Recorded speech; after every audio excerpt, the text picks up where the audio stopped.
अब देखिए, हजरत इब्राहिम तो तीनों धर्मों में सबसे पवित्र व्यक्ति माने गए हैं। शुरुआती स्तर के सबसे पवित्र व्यक्तियों में हजरत इब्राहिम तीनों धर्मों में प्रचलित है।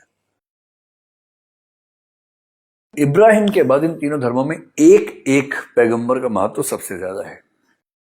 ईसाइयत में ईसा, जीसस, इस्लाम में मोहम्मद पैगंबर। ठीक वैसा महत्व यहूदी धर्म में है हजरत मूसा का, या मोजेस उनको कुछ लोग कहते हैं, उनका। मूसा की कहानी भी जैसे हिंदुओं में भगवान राम की कहानी जितना महत्व रखती है, उतना ही महत्व यहूदियों की दुनिया में हजरत मूसा की कहानी रखती है। और कुछ कुछ समानताएं भी आपको नजर आएंगी। हजरत मूसा की कहानी में आपको कहीं कहीं भगवान कृष्ण की कहानी का संकेत दिखेगा और कहीं कहीं भगवान राम की कहानी का संकेत दिखेगा। मैं ये नहीं कह रहा कि एक जैसी कहानियां हैं, संयोग है कि कुछ कहानियों कुछ बिंदु मिलते जुलते हैं और हर धर्म में कुछ कुछ बातें कॉमन हैं। और जितना हम कॉमन पे बल देंगे उतना ही धार्मिक समरसता बढ़ेगी, सहिष्णुता बढ़ेगी, धार्मिक मेलजोल बढ़ेगा। और जितना अंतरों पर ध्यान देंगे उतना धार्मिक नफरतें बढ़ेंगी। और मैं तो नफरत वाला व्यक्ति हूं नहीं, मैं तो सद्भाव वाला व्यक्ति हूं, सद्भाव पसंद करने वाला व्यक्ति हूं।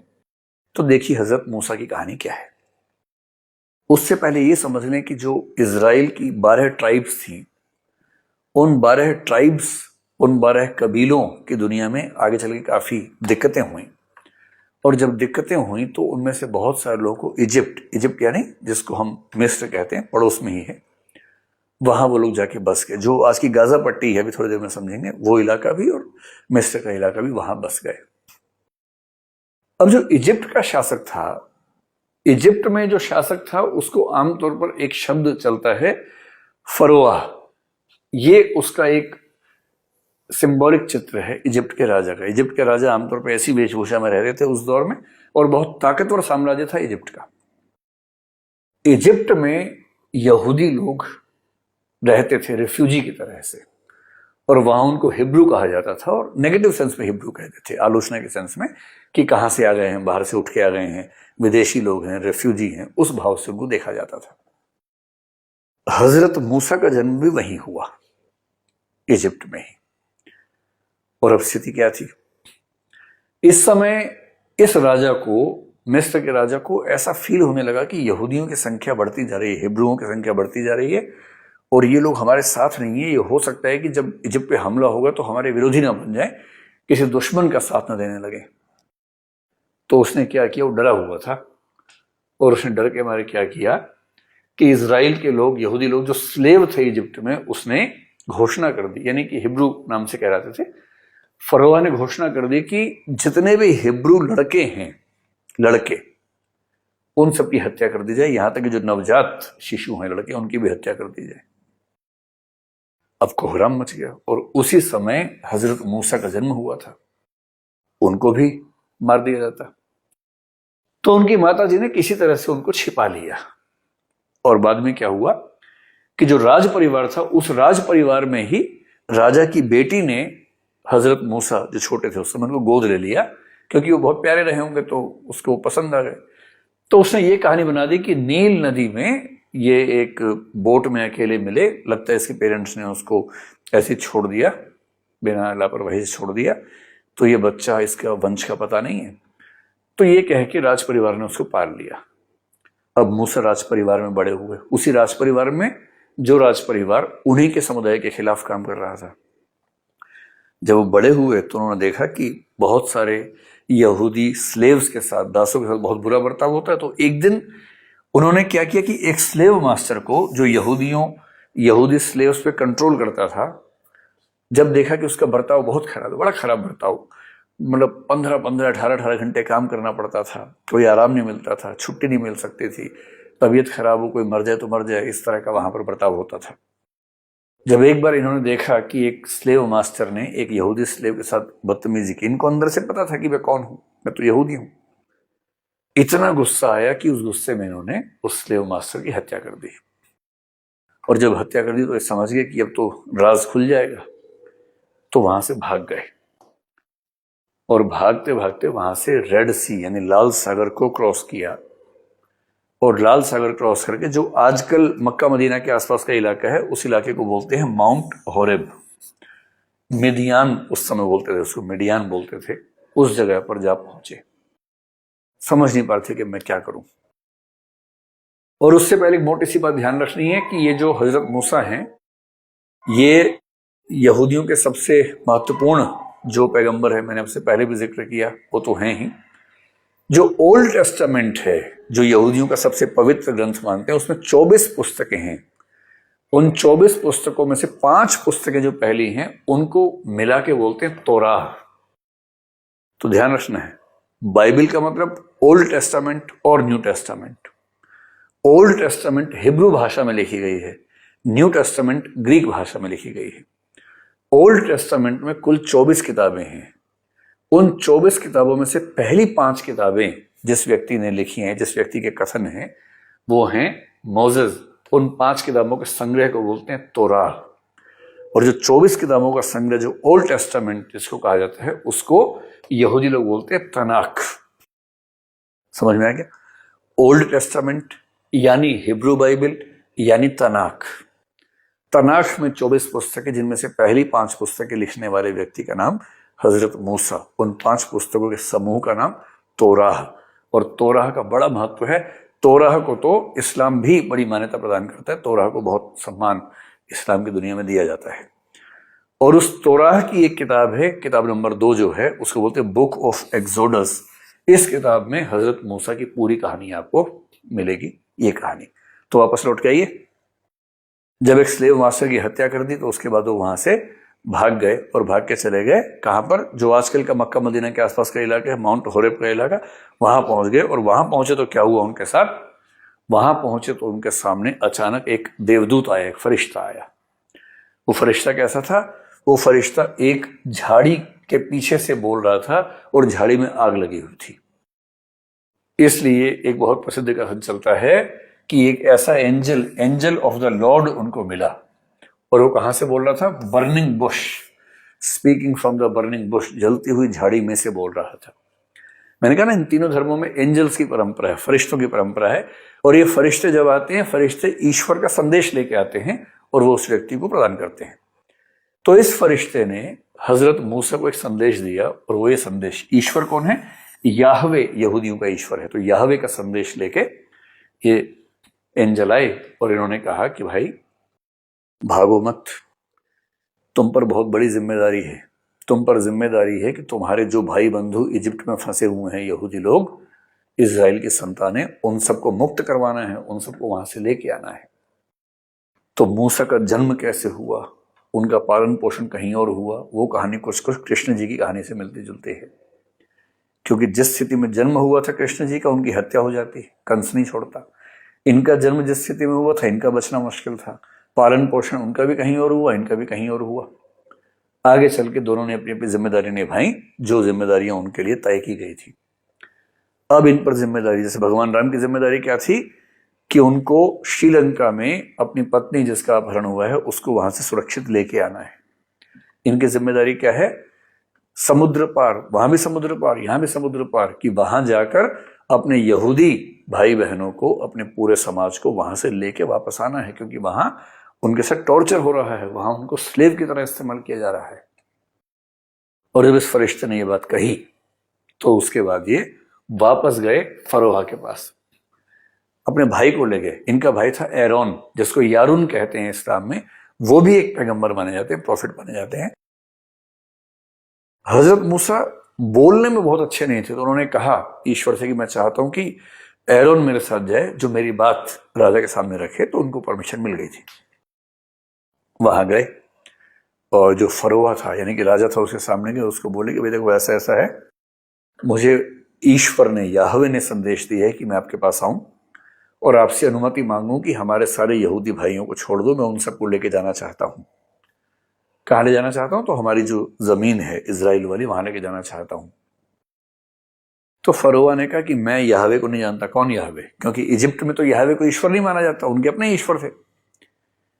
तब याहवे ने संदेश दिया इनको कि इजिप्ट के लोगों को यह बताना पड़ेगा कि याहवे कौन है।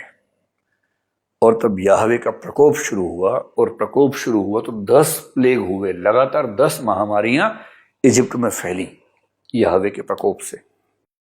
और जब 10 महामारियां फैली तो फरोहा को लग गया कि अरे भाई लगता है कुछ मिस्टेक हो गई मुझसे, फरोहा ने गलती मान ली और तब उसने मूसा से कहा कि ठीक है, आप अपने यहूदियों को लेकर चले जाओ, हमें कम से कम शांति से छोड़ दो, हमें मरने का शौक नहीं है। और ये जो है ले जाने का जो मामला है, इसको बोलते हैं एक्सोडस। एक शब्द बौद्ध परंपरा में चलता है, महाभिनिष्क्रमण। एक्सोडस का ही एक तरह से अनुवाद मान लीजिए, या इसका अनुवाद उसको मान लीजिए कि जब किसी व्यक्ति को किसी मूल स्थान से जाना पड़ता है, उसको बोलते हैं एक्सोडस। और अब इजिप्ट से इन सब व्यक्तियों को ले जाने का रास्ता खुला, एक्सोडस करवाया। और यहूदियों में बहुत प्रसिद्ध है कि इजिप्ट से जो एक्सोडस हुआ वो हजरत मूसा ने अपने हाथों करवाया। कैसे करवाया ये देखिए, ये जो है ये इजिप्ट है, इजिप्ट का इलाका ये मान लीजिए। और जो आजकल इजराइल का इलाका है, इजराइल का इलाका आजकल आप मान सकते हैं कि लगभग ये इलाका आजकल का इजराइल का इलाका है। ठीक, अब इनको यहां से आना था, और ये आजकल का जो मक्का मदीना का इलाका वो ये इलाका है। ये है वो इलाका माउंट सिनाई। आमतौर पर मानते हैं कि माउंट सिनाई और माउंट होरेब एक ही बात है, जहां इनको रिविलेशन हुआ था। अब इनको इजिप्ट से सारी आबादी को लेके यहां आना था, तो एक तरीका तो था यहां से ला सकते थे, लेकिन उस समय हो सकता है कि इतने रास्ते ना पता रहे हों। तो जिस रास्ते से माना जाता है कि ये आए वो रास्ता ये था, और बीच में ये जो समुद्र तो क्या कहेंगे, लेकिन हाँ, समुद्र से निकला हुआ एक स्ट्रेट इसको बोलते हैं, और एक जल संधि कहते हैं। इस जल संधि को क्रॉस करते हुए आना था। अब इतनी बड़ी आबादी को समुद्र पार करवा के कैसे लाएंगे? ये ठीक वही संकट है जो संकट रामायण में भगवान राम के सामने है। अपनी सेना को श्रीलंका लेके जाना है समुद्र पार करवा के, कैसे करवाएं? तो हर धर्म की अपनी अपनी मान्यता है। हिंदू धर्म की मान्यता है कि भगवान राम ने समुद्र से रास्ता मांगा, 3 दिन तक पूजा पाठ किया, लेकिन जब समुद्र नहीं माना तो वो नाराज हो गए। और जब समुद्र पर बाण छोड़ने ही वाले थे कि उसने खुद प्रकट होकर अपना रास्ता बताया, और उसके बाद एक पुल बनाया गया, उस पुल से वहां गए। अब ऐसा संकट इस धर्म के सामने भी है। तो इसकी मान्यता ये है कि हजरत मूसा ने अपने प्रताप से समुद्र को रोक दिया। ये चित्र आप देखेंगे, ये चित्र एक बहुत प्रसिद्ध चित्र है कि समुद्र है, ये समुद्र है, ये समुद्र है, और ये समुद्र को बीच में रोक दिया, समुद्र के पानी के 2 हिस्से कर दिए, ताकि बीच में से उनकी जो जनता है, यहूदी आबादी है, वो निकल सके। और इसके बाद हजरत मूसा सारे के सारे यहूदी आबादी को लेकर पहुंचे। कहां पहुंचे? तो कहा जाता है कि सिनाई पहुंचे, और सिनाई और होरेब मानते हैं कि एक ही जगह है सामान्यतः। हालांकि 10 लोकेशंस का अनुमान किया जाता है कि कौन सी लोकेशन है, सच में पता नहीं है, लेकिन आजकल माउंट सिनाई, सिनाई पर्वत इसी जगह पर माना जाता है, और ये जगह आज के मक्का के बहुत पास भी है। यहां आ गई पूरी आबादी। यहां आए तो इनको फिर ईश्वर ने एक संदेश भेजा, और संदेश भेज के 10 नियम बताए, जिसको यहूदी लोग 10 कमांडमेंट्स मानते हैं। 10 कमांडमेंट्स मतलब 10 आदेश जो ईश्वर ने आदेश दिए हैं अपने यहूदी लोगों को। वो 10 आदेश इनकी चेतना में रिवील हुए यहीं पर आने के बाद। उसके बाद ये, और एक बात और कहते हैं कि ईश्वर ने इनसे ये भी कहा कि इन 10 कमांडमेंट्स को एक प्लेट पर अंकित करवा लो, और उसको लकड़ी के एक संदूक में रखना संभाल के, क्योंकि वो मेरा साक्षात वचन है, उसको असुरक्षित तरीके से मत रखना। तो ये भी एक मान्यता है कि एक आर्क ऑफ वुड, एक लकड़ी की छोटी सी अलमारी में उसको बहुत अच्छे तरीके से और एक प्लेट पे लिखवा के, टैबलेट पे लिखवा के रखना था। ये आदेश ईश्वर ने दिया था हजरत मूसा को। ये बात विशेष रूप से इसलिए कह रहा हूं, जब टेम्पल माउंट की बात करेंगे तो टेम्पल माउंट का संबंध इस प्लेट के साथ भी है, 10 कमांडमेंट्स के इस प्लेट और लकड़ी की अलमारी के साथ भी है। इसके बाद हजरत मूसा लंबे समय तक उसी इलाके में रहे। लगभग 40 साल तक वहां पर वो भटकते रहे वनों में अपने समाज के लिए। माउंट नीबो पर उनकी मृत्यु हुई। माउंट नीबो थोड़ा सा अलग, जैसे इस नक्शे में देखेंगे तो सऊदी अरब तो ये है, तो आप मान लीजिए कि माउंट सिनाई लगभग यहां रहा होगा, और जब इनकी मृत्यु हुई तो ये जो इलाका है जॉर्डन में, यहाँ माउंट नीबो है, यहाँ इनकी मृत्यु हुई। और कहते हैं कि जब ये मरे तो इनके सामने वो जमीन दिख रही थी जिसको प्रोमिस्ड लैंड कहते हैं। किसी यहूदी से आप ये शब्द बोल देंगे तो प्रोमिस्ड लैंड ना, वो इमोशनल हो जाएगा, क्योंकि यहूदियों का विश्वास है कि ईश्वर ने यहूदियों को एक जमीन का प्रॉमिस किया हुआ है, एक जमीन का वायदा किया हुआ है। ये प्रॉमिस याहवे ने इब्राहिम को भी किया था, इसहाक को भी किया था, याकूब को भी किया था। याकूब वही व्यक्ति है जो इजराइल था, और इजराइल के बेटों की बात चल रही है। प्रॉमिस्ड लैंड सामने दिख रही थी। प्रॉमिस्ड लैंड कौन सी है? तो बहुत सारे यहूदी टेक्स्ट को पढ़ के अंदाजा लगता है कि यहूदियों ने प्रॉमिस्ड लैंड ये मानी है। ये देखिए, ये इजराइल है, थोड़ा सा इजराइल का इलाका, थोड़ा सा जॉर्डन का इलाका ले लीजिए, और आगे बढ़ते बढ़ते ये हो गया सीरिया का इलाका, ये हो गया लेबनान का इलाका, और ये थोड़ा सा और ऊपर बढ़ते बढ़ते ये जो पूरा इलाका है इसको बोलते हैं प्रॉमिस्ड लैंड। हर यहूदी को गहरा विश्वास है कि दरअसल ये हमारी जमीन है। ये वैसे ही जैसे हिंदू धर्म में बहुत लोगों को विश्वास है कि दरअसल हिंदू धर्म में अखंड भारत होना चाहिए। ऐसे इनको लगता है कि हमारा जो धार्मिक क्षेत्र है उसमें थोड़ा सा इलाका ये वाला जो इजिप्ट का है, सिनाई वाला, ये भी होना चाहिए। जॉर्डन का ये इलाका भी होना चाहिए, थोड़ा सा लेबनान, थोड़ा सा सीरिया, और थोड़ा सा और ऊपर जो देश है वहां तक का इलाका होना चाहिए। इस जमीन को देखते हुए, यहां से देखते हुए, और ध्यान रखना जहां खड़े हैं उसके एकदम सामने ये इलाका कौन सा है? ये यरूशलेम है। यरूशलेम का इलाका है, वो उनकी नजरों के सामने था, वहां से दिखता था। 10 कमांडमेंट्स यहूदियों के सबसे पवित्र नियम माने जाते हैं। ये वो 10 नियम हैं, ऐसी ही प्लेट पे लिखे जाते हैं। जैसे ये है कि मेरे सामने किसी अन्य ईश्वर को महत्व नहीं दोगे, एक ईश्वरवाद है, एक ईश्वर को मानना है। इमेज नहीं बनाओगे किसी भी ईश्वर की, यानी ईश्वर की मूर्ति बनाना अपने आप में ठीक बात नहीं है, उस चीज से बचना है। और ईश्वर का नाम अपने लालच के लिए नहीं लोगे, किसी दूसरे फायदे के लिए ईश्वर का नाम नहीं लोगे। सबथ डे यानी कि जो 7वां दिन, संडे का दिन है, छुट्टी का दिन है, पवित्र दिन है, उस दिन भगवान की पूजा करनी है, उस दिन काम नहीं करने हैं। तो ये बात ध्यान रखना है। असल में ओल्ड टेस्टामेंट से धारणा बनी कि जो होली डे है, सप्ताह में एक दिन पवित्र रखना है, होली डे ही आगे चल के बन गया होली डे, छुट्टी का दिन। इसलिए इन धर्मों में संडे का दिन पवित्र दिन भी है, संडे का दिन छुट्टी का दिन भी है, क्योंकि ऐसी धारणा इसी में कही गई है। अपने माता पिता का सम्मान करना है, किसी की हत्या नहीं करनी है, व्यभिचार नहीं करना है, इसके अलावा चुराना नहीं है कुछ, अपने पड़ोसी के खिलाफ झूठी गवाही नहीं देनी है, और पड़ोसी की किसी संपत्ति पर, यहां तक कि लिखा है कि पड़ोसी की पत्नी पर भी बुरी निगाह नहीं रखनी है। पड़ोसी की किसी भी संपत्ति पर, पत्नी सहित, संपत्ति सहित, और जो पशु पक्षी उसके हैं उनके सहित, जमीन सहित, घर भी, किसी पर भी गलत निगाह यानी कब्जा करने का भाव नहीं रखना है। ये जो 10 नियम है इनको बोलते हैं 10 कमांडमेंट्स। ये यहूदियों के लिए सबसे पवित्र नियम माने जाते हैं। अब यहां तक मोटा मोटा समझ में आ गया कि मूसा जो थे वहां क्या हुआ।